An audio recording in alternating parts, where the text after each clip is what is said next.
Hey, what's up guys? So cracking on with the color correction / color grading part of our Adobe Premiere Pro Masterclass. The section I want to take a look at now and direct your attention to is going to be the creative panel as part of the Lumetri color panel in the color tab on Adobe Premiere Pro. Now, the reason I want to show you guys this is because this is my favorite area of the color Lumetri color panel because of one simple thing, and that is going to be Looks/LUTs. This is by far my favorite way of actually color grading stuff with quite a minimal effort once I've done a basic color correction using the basic correction panel. And the reason I love this creative panel, like I said, is because of these Looks/LUTs. Now, this might be the first time you've ever clicked this little drop-down menu right here, but you can go ahead and click it, and you will be greeted with a huge list of preset color grades where you can tweak these and level these up further to actually just amplify the color scheme of your image so much. Now, first off, I'm going to introduce you to these basic ones here, and then in the next miniature section, we're going to talk about how you can actually import your own custom ones and then also save your own once you've started tweaking color schemes to a next level where you think you're at the level to start saving presets because you've done such a nice color grade simply based off tweaking this stuff. But overall, the creative panel offers you the ability to, for example, click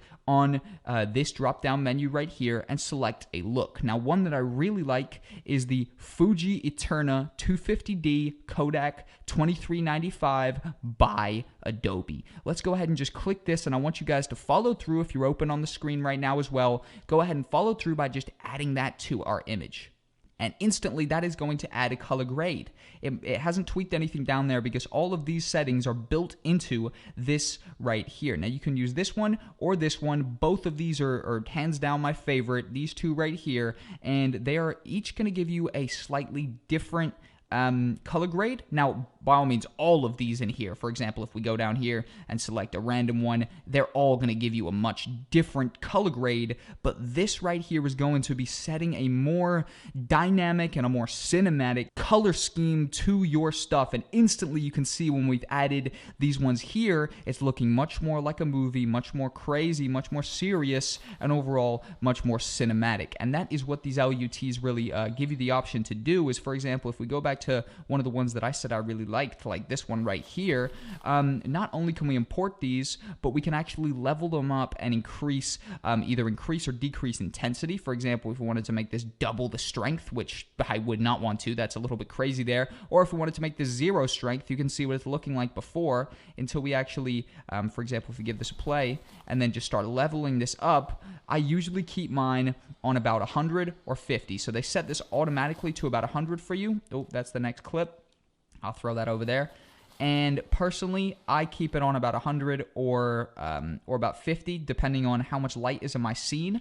But this is hands down one of my favorite ways to actually color grade. And by all means, we're going to be going into the more extensive ones, for example, the curves, in a following lecture in a minute. But I just wanted to quickly introduce you to the basic default looks and LUTs available to you within Premiere Pro. And I would definitely advise you guys having a browse through all of these. These are straight up just built in to Premiere Pro, and I believe once you guys start finding some that you like the look of, for example, like I've found a couple up here that I really like the look of, and this color creative panel right here honestly is my go-to when I want to create a nice color grade to a set amount of images without actually having to put a lot of work in tweaking all this stuff to actually level up my image and my color scheme to a point that I'd be happy with like this. And you can save yourself a lot of time by simply using this easy method available to you within the Creative tab on the color panel in the Lumetri Color tab available to you within Adobe Premiere Pro. And you can actually take this base color grade layer, and if you ever want to turn anything off, by the way, you can see the drastic difference it makes by simply unticking the box up here, and you can see it's a much flatter image that you might not have even realized needed more to it. And actually, if we turn that on, it's much more dynamic, much more cinematic, and overall this looks much more like a real film quality piece and almost like a scene from a movie than, for example, this boring, flat, kind of amateur-looking, uncolor graded image is going to be looking like. But overall, that is a brief example of the basic color grade within Adobe Premiere Pro and the Lumetri Color Creative panel available to you. We're going to be moving on now with the best and the coolest methods for actually color grading and color correcting your clips. Moving straight on to a follow-up of this by actually doing a mini exercise next, guys, where we're going to import a custom LUT and actually tweak it to our liking.